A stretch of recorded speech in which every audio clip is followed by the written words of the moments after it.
Good morning, everyone. Welcome to this great inaugural event for LULAC. Liz, wow, the day has finally arrived for our inaugural co-committee summit. We have a great lineup of speakers. Some of them are here today to launch this event.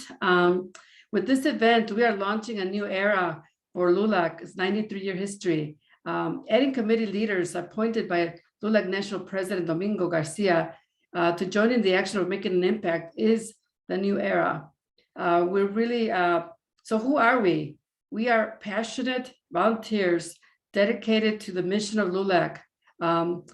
Each of us contribute diverse expertise with backgrounds and connections in our field across the US and in Puerto Rico.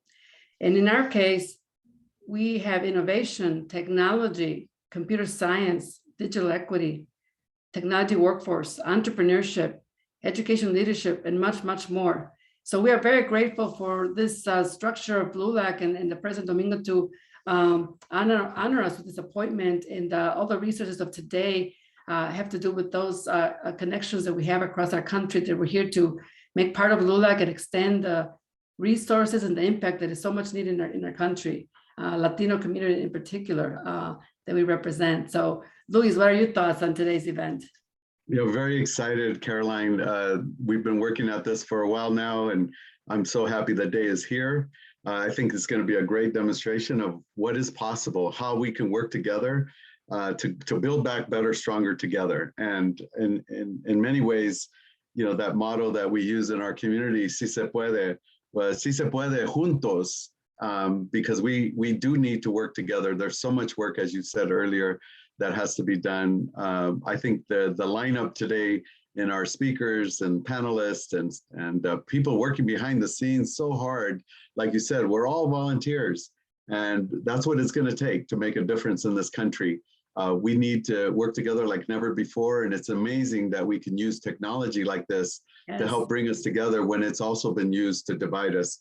So we're happy to enter and be bold and bring people together that are helping make changes all over the country. Welcome, everyone. Look forward to today. So Luis, please do the honors of the opening remarks from yes, we're excited. Thank you, Caroline. We're excited to begin with our fearless leader of LULAC, President Garcia. He's a self-made success, has been serving the community through his legal service and through his leadership in community, and especially in LULAC, spanning many years. And we're very excited because he's now leading LULAC to get ready for the 100-year celebration of LULAC. It's a so exciting time because there's so much work to do, but there's so many of us that can jump in and help. So President Garcia, thank you for being here with us and kicking off this summit. Gracias. See if I'm unmuted now? Yes, you are. All right. Well, I want to welcome everybody to this summit. It is very important for Latinos as we move forward. LULAC was founded in 1929. It was about opening doors and making sure that the civil rights of Latinos and Latinas throughout the United States were respected and that opportunities were created. As we go here in 2021, we see that Latinos disproportionately use media, whether it's their cell phones or laptops, compared to other groups in large numbers, especially our young Latinas and Latinos. They need to have those opportunities to not only use that media, but to build it, to tell our stories, to infuse our cultura and our culture into what is new now STEM across the United States. Let me tell you, I know that the first Latina or Latino who's gonna be on this Mars has been born already, and he or she may be walking the streets of Chicago or LA or San Antonio or Miami.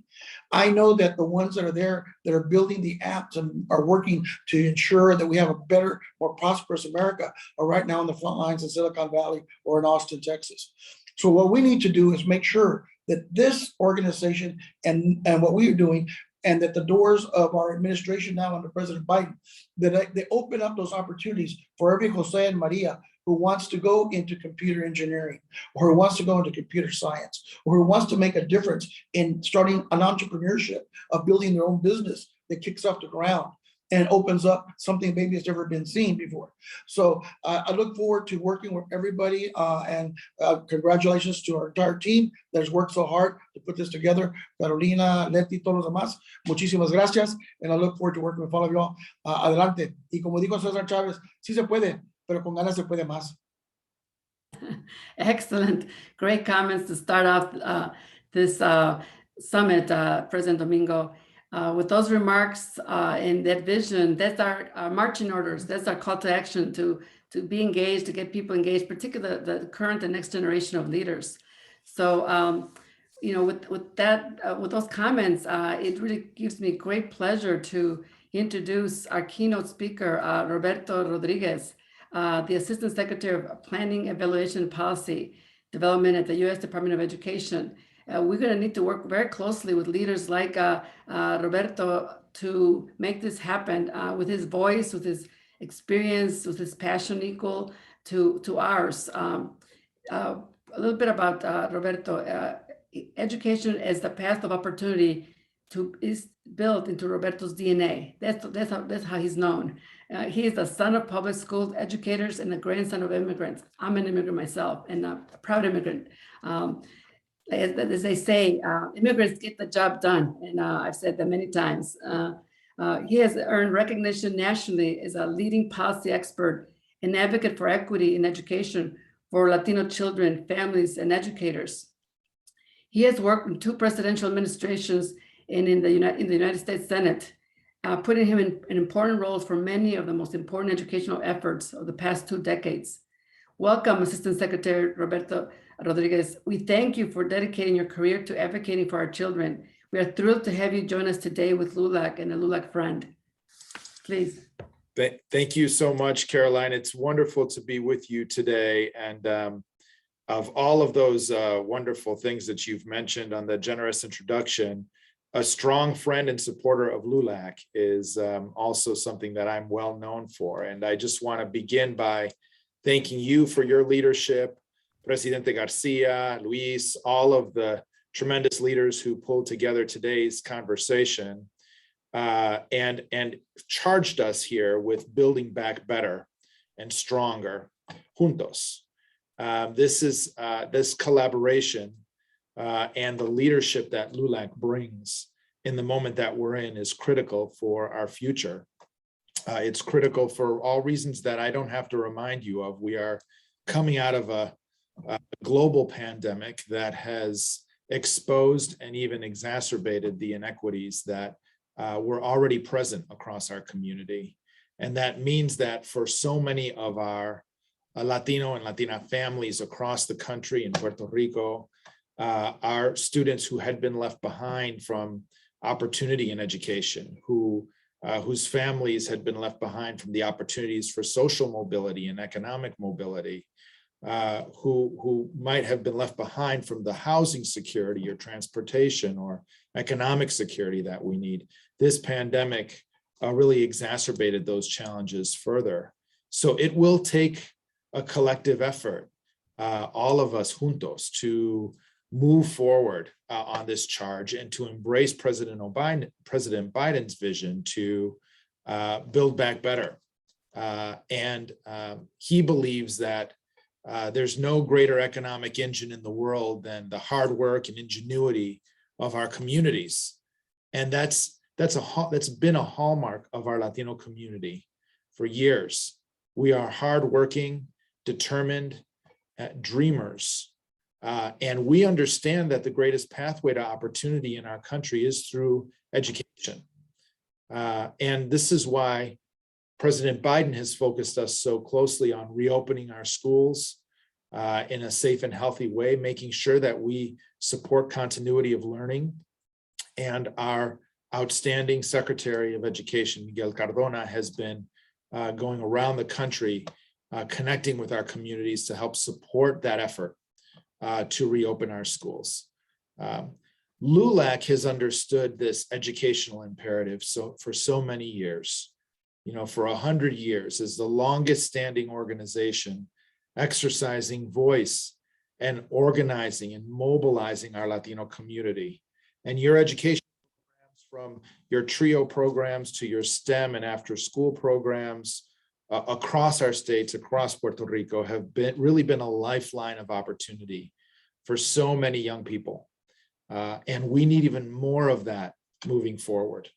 We, coming out of this pandemic, have the opportunity to build something new. We don't have to go back to the same way that things were prior to the pandemic. And through a transformative investment in education and in climate, in childcare, in preschool, we are able to help more of our communities get back to work, grow the economy, provide the education that our families and our young people depend on to be able to get ahead. And this is why this Build Back Better framework that the president is advancing and we are all mobilizing to support is one of the most transformative investments in children and in educational opportunity that we have seen in generations. Caroline, I've been working for years on educational opportunity and policy, and I've never seen a framework that is as ambitious as Build Back Better in terms of the promise of offering universal and free preschool for all of our 3- and 4-year-olds, the opportunity to make some of the largest investments we've seen in childcare in our country's history, making sure that we are saving most American families more than half of their spending on childcare, investments to advance higher education, to build back the Pell Grant as one of the most important tickets to college opportunity for millions of our students and millions of young people, to expand access to student aid for our dreamers, and make that investment in their future, recognize and lift them up and give them a pathway to higher education so that they can contribute fully and meet their full potential in our country, and to make historic investments in our Hispanic serving institutions and in our historically Black colleges and universities. So the president's budget and his Build Back Better plan embrace this vision for a robust role in education for our future, for our Latino community. This budget includes over 40% increase above fiscal year 2021, and is really looking to reverse years of underinvestment in our federal education programs, begin to build back and bridge those inequities that so many students, including so many of our students of color, so many of our students in our Latino communities, and so many of our educators have confronted every day in under-resourced schools across our country. So I'm excited about this Build Back Better plan. I want to begin there because that is your charge, and your theme for our conversation today is to build back better. And we believe that we can build back stronger and better together. I also want to note that the backdrop for our conversation today and discussion around technology and innovation is the time that we live in, this moment that we live in of staggering technological change. We are seeing innovation and technology reshape our lives on a day-to-day basis, how we live and how we work. And our economy is rapidly shifting. Our educators, our community leaders, our business leaders recognize the importance of building the skills to meet this innovation economy. Recognize the importance of thinking about fields like computer science as a new basic skill that's needed for economic opportunity and for mobility for our young people. So we already see the indispensable role that technology and the application of computer science principles plays. And that role is not only in STEM fields, in science, technology, engineering, and math, but it's also in other fields, in our transportation field, in our healthcare field, in our education field, in financial services, these fields that demand those skills around how we think about and use technology to transform products and services. These are the fields that our young people have to be prepared for their future, for the future of our economy. we have tens of thousands of tech jobs open in our country today that can benefit from this workforce that's well prepared in computer science and technology. But more than 2/3 of our tech jobs are outside of the tech sector. So that just paints the imperative for us to all be working together to meet that need, to help deliver that opportunity for more of our young people. And we're seeing this time of change play out in our schools. We're seeing more computer science courses and workshops that engage students in computational thinking. We're seeing softwares, 3D printers, helping opportunities for students to become makers in solving real world problems through engineering, through design.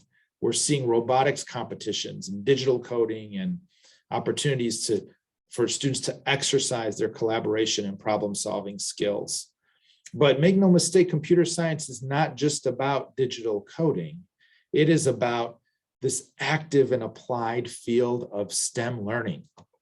It's about helping young people roll their sleeves up early in our schools and outside of our schools in hands-on learning, real-world interactions with math and science and engineering principles.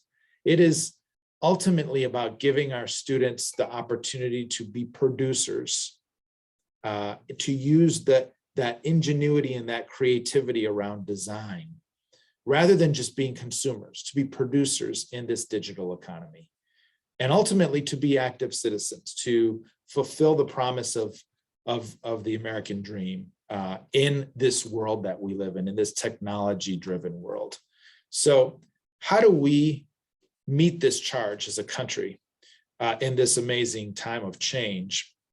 And I will tell you, at the U.S. Department of Education, we are squarely focused on partnering and working with our leaders at the state level, at the local level, with our community leaders, with our school boards and our educational leaders, with our principals and our teachers, to support and elevate innovation, technology, and STEM learning, including promoting fields like computer science.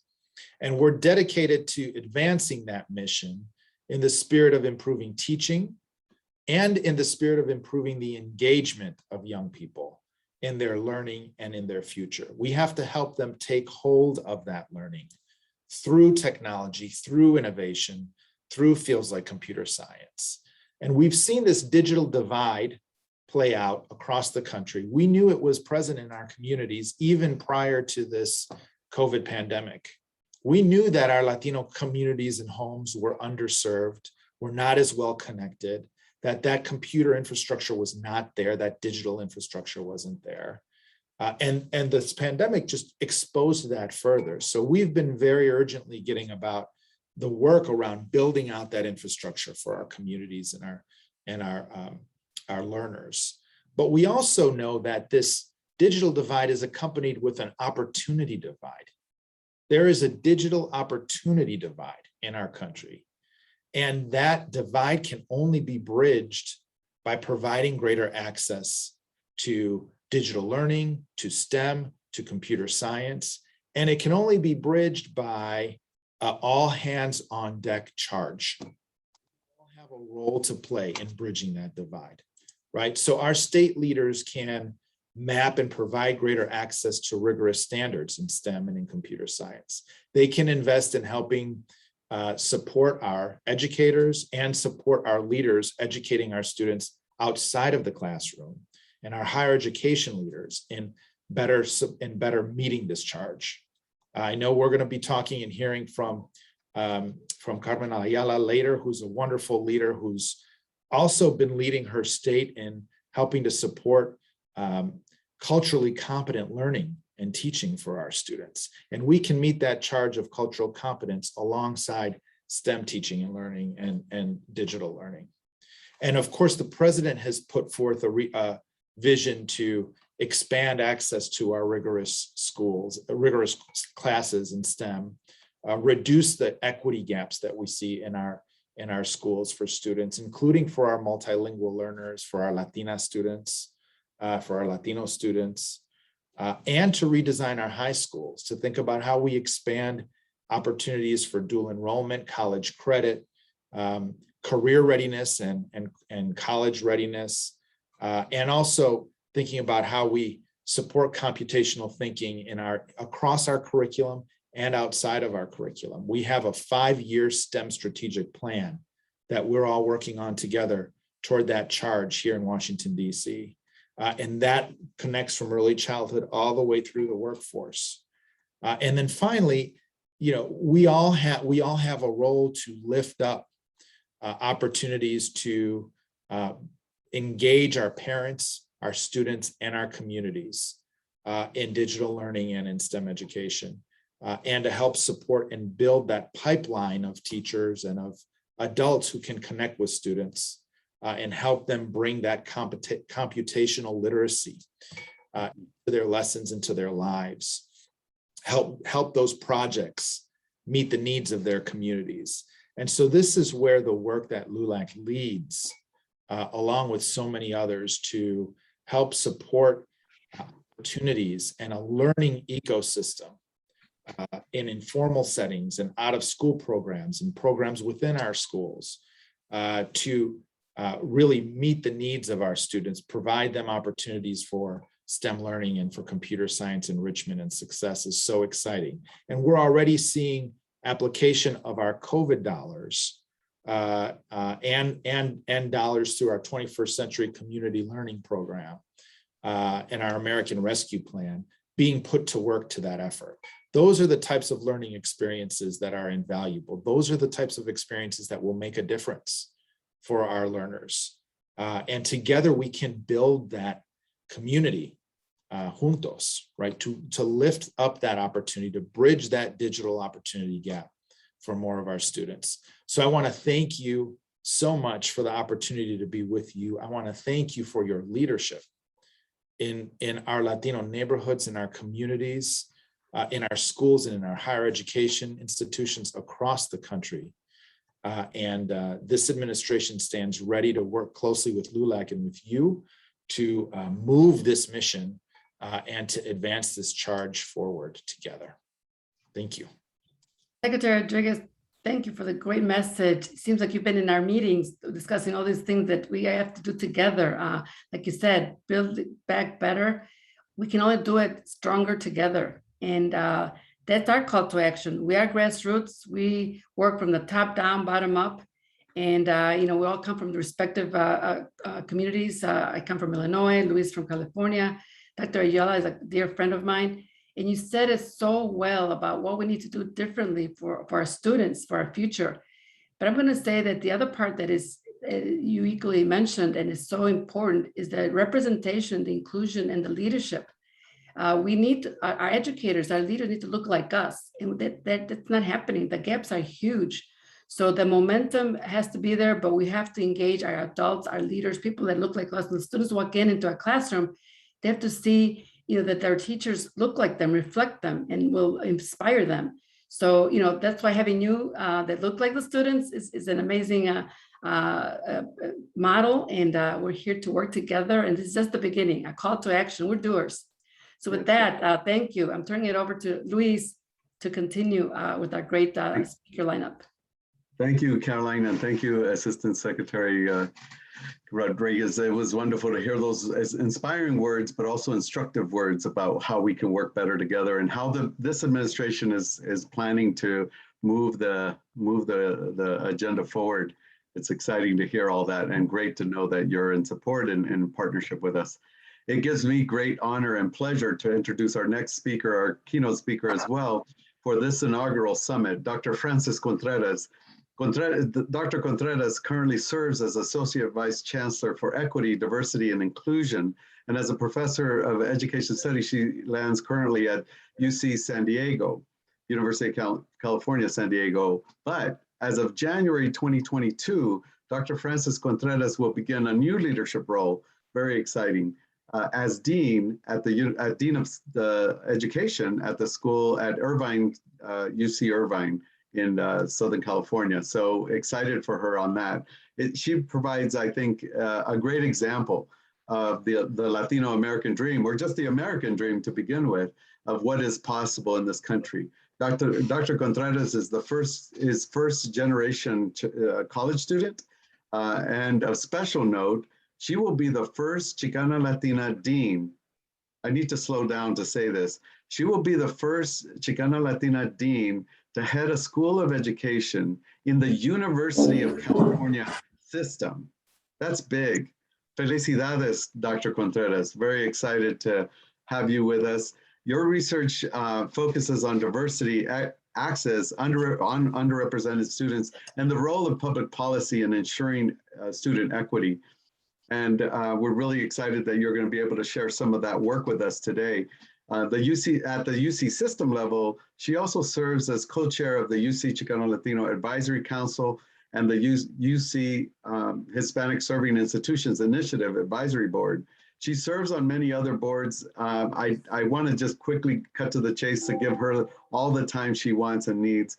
I do want to say that she's been published in several books. You can check out more information in the bio for that. A special note, I want to say that not only have I been associated with Dr. Contreras for many years, she and I both sit on the Puente State Advisory Board for the California Puente Project, and we're also colleagues in LULAC. She also sits on one of the newest as well committees with a cadre of wonderful researchers looking at our educational system and doing some wonderful research. I think, just lastly saying, the evidence and data is so important because we can't do our work without good information and data to advocate and to push for changes. And so she's been at the forefront of some of this work nationally and certainly here in California. Welcome, bienvenida, Dr. Contreras. We thank you for your equity focused, unrelenting work using evidence and data to back up your work and your agenda of trying to make this world a better place for our young adults and our communities, and also tackling both the challenge, but also pushing us towards the promise of a stronger tomorrow. Gracias for joining us and sharing your palabras and this space. Thank you, Dr. Contreras. Gracias, Luis. It's such a pleasure to be here. Buenos días a todos. Good morning to everyone. I hope you're doing well. It's very early for me. It's 8:20. And so I'm really excited and thrilled to be here with you all. I have been asked to do some context setting. So I'm going to share my screen. All right, here we go. So I've been asked to discuss the future of the Latinx community, advancing educational equity, economic empowerment, and justice for Latino communities. And just so you know, I use Latina, Chicano, Latinx, I use them all. I love them all. And so I use many terms interchangeably here in this talk. So I'm thrilled to be here. It's an honor. I do sit on the education committee of the higher education committee of LULAC. I am part of the research team attempting to design a national study to understand how states are serving and producing Latinx college graduates. So I wanted to start with a call to action, and we heard this from the wonderful Assistant Secretary Rodriguez, and that is, that we really need to think about this time and what the pandemic has meant for all of us. So it's important to recognize that we all will work, we'll all interact, we'll all engage with social, educational, and economic institutions very differently post-pandemic, and that's okay. It's okay if we want to work remote 1 to 2 days a week. I think it's important that the normal wasn't necessarily normal. COVID has been devastating to the Latino community. In many states, for example, Latinos represent the largest percentage of COVID cases. For example, in my home state of California, we're well over 56% of cases, and it's been like that since day one of the pandemic. That far exceeds the proportion of the state population. And in many states, if you go down and look at all of the 50 states where there are Latinos, we are disproportionately represented in the number of COVID cases and the number of COVID deaths. The other point I want to make with the call to action is that technology will continue to play an important role, a key role in economic empowerment of Latino families. In 2021, for example, only 65% of Latino households had broadband internet. That's far too low of a number compared to 80% of white families and 79% of African-American families. There is concern over the distribution of labor in our familias. And I'm going to give this context. And that's not to say that there weren't some households that were anomalies, but as we transitioned to homeschooling, remote work, las mamás and mujeres became the tech gurus, the teachers, the chefs, the housekeepers of the homes in large part, while also managing their jobs and professional careers. And so this is why we actually saw a mass exodus of Latinas who dropped out of the workforce. And this is according to a wonderful study actually by the UCLA Latino Policy and Politics Initiative, noting that Latinas dropped out of the workforce temporarily. The UCLA analysis found that between 2019 and 2029, for example, the number of Latinas in the workforce is expected to grow by 25.8%. And this far outpaces other demographic groups. So the growth of the Latinas in the labor force is expected to be nearly 9 times the growth rate of white women. This is really important because as we build back better and build back differently, it's really important to note that Latinas are actually becoming entrepreneurs. As Caroline would say, these solopreneurs, that they made it work, but it's really important to support them and in these endeavors. I'm really glad the Assistant Secretary called out the digital divide. I just wanted to point out a couple of points of context setting data. We saw the digital divide pronounced during the COVID-19 pandemic, and I'm going to give you a survey example. In the fall of 2020, in a survey of over 1,300 Latino parents in California, they're Spanish-speaking parents by PIQE, which is the Parent Institute of Quality Education, 21% of parents did not have an email address. And approximately 30% of Latino parents from rural California did not have access to an email. So what does that mean for education? Well, it means as a parent, if you don't have access to an email, you virtually have little to no communication with the school, with the teacher or the school. And so this has been devastating during the pandemic in terms of the lack of communication with teachers between Latino parents and Latino families and schools. And COVID-19 impacted the Latinx community in exponential ways, right? From limited access to the internet, for homeschooling to job loss, also ramping up. And so here you can see the data by Pew, the Pew Research Center, the home broadband use by race. And you see Latinos, the lowest among all groups with connectivity rates, that the connectivity rates are far lower for the Latino community. So how is the future of the nation intertwined with the fate of Latinos? Because we are context setting today, and we're creating this agenda about the future. It's important to note that we're still a very youthful population, and the growth has quadrupled in the Latino population for 4 decades. We're now at 19% of the US population, as many of you know. Latinas are the fastest growing segment of small businesses in the United States. Despite the challenges of COVID, Latinas are becoming those solopreneurs and re-entering the workforce on their own terms. And this is something to be celebrated and acknowledged. While college enrollment has been trending downward since 2012, undergraduate college enrollment fell in the spring of 2021, down nearly 5% from 2020. And this represents 727,000 fewer students, according to the National Student Clearinghouse. This is an incredible dip. This is an important dip because it means colleges are going to have to fight for enrollments. Well, who are the future enrollments? They're Latinos. So Latinx students represent, or the potential, right? Latinx students represent the largest growth pool of students for college enrollment. So what does this mean for universities and systems? That they need to be Latinx responsive. That is, the infrastructures that they need to address their infrastructures to address the academic demands while also ensuring culturally responsive and equitable climates. It's really important that our institutions think about how they are or aren't serving Latinos. And part of that, it also means access to majors that are competitive. We need to think about increasing, we need to do more than thinking about, we need to urgently increase the STEM workforce. And so this is a data point I want to also leave you with. Although Latinos represent 18% of the workforce, Latinx STEM workers with a BA constitute only 7.7%. In contrast, Latinx skilled technical workers comprise 19.4%. So what does that mean? We're in the if we're in the STEM workforce, we're in the lower wage, lower paid STW category, which means those are without the bachelor's degree. And so when we think about that 19.4%, that's an incredible opportunity for businesses, for companies, for segments and sectors to invest in that 19.4% that are already in the STEM industry to go and get their degrees, to go get their PhDs. And then when we look at Latinos and African Americans and their representation across STEM jobs, we see Latinos, if you look at all STEM jobs, I already noted that data point, 7%. But if we look at engineering, Latinos are 8%, health-related, 8%. That's the lowest of all groups in health-related. Why is that important?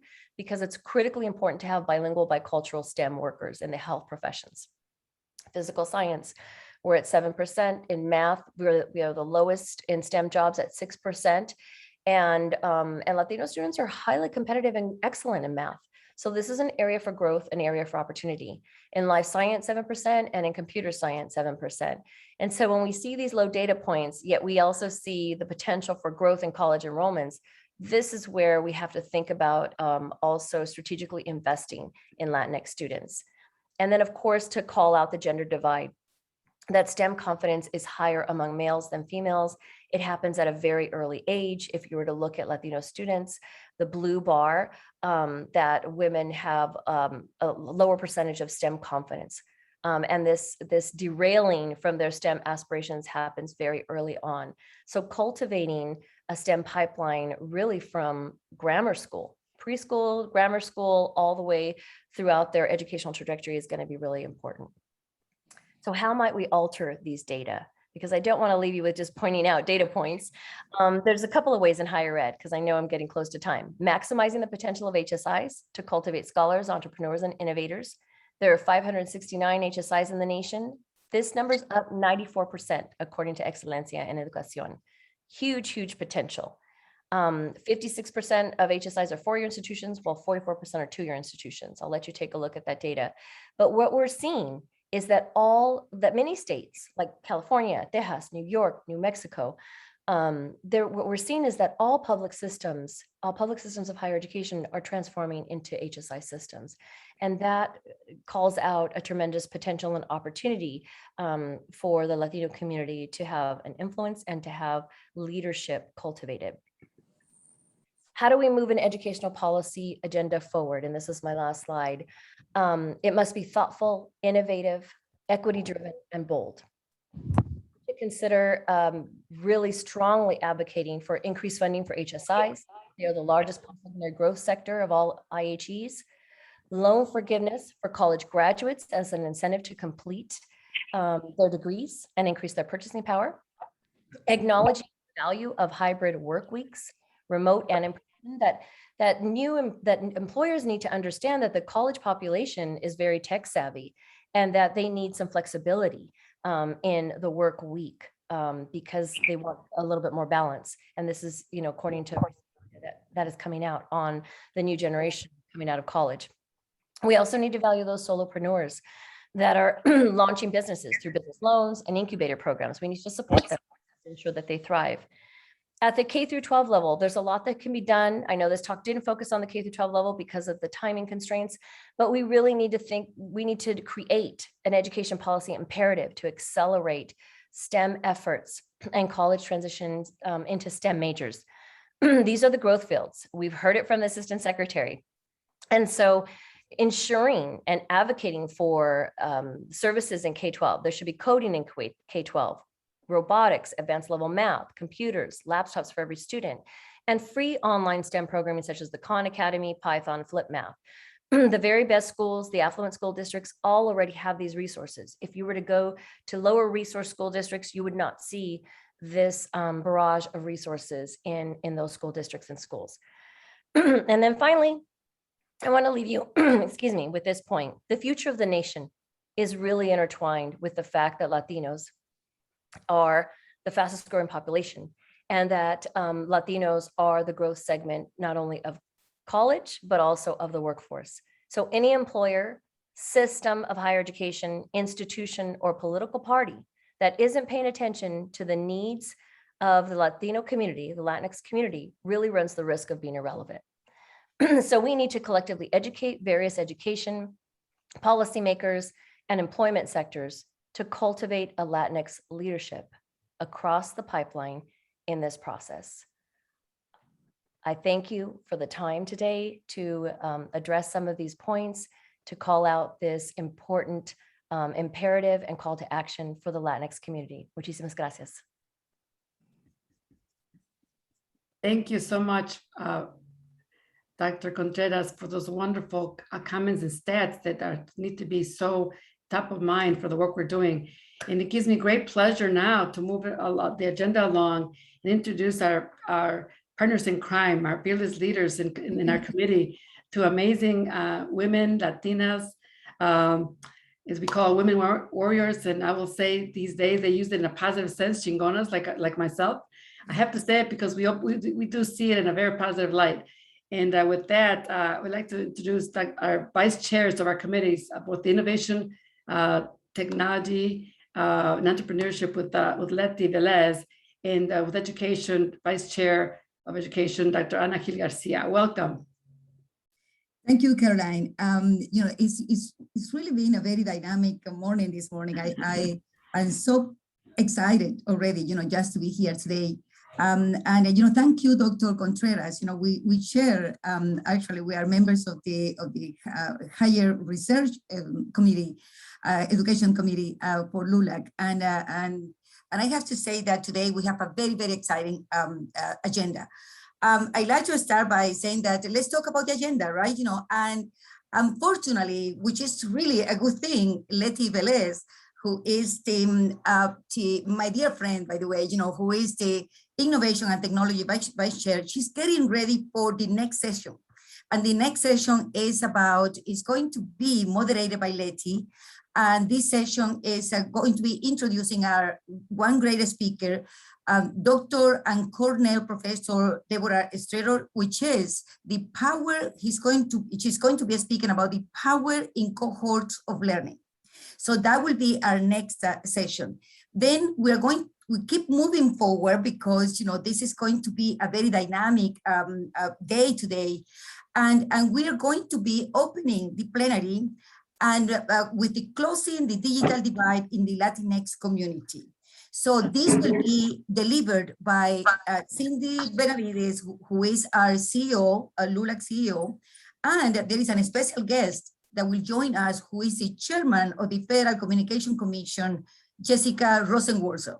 So, but moving forward at noon, we will have our only female superintendent in the state of Illinois, who is, Dr. Carmen Ayala. Her name came out this morning, by the Assistant Secretary Rodriguez.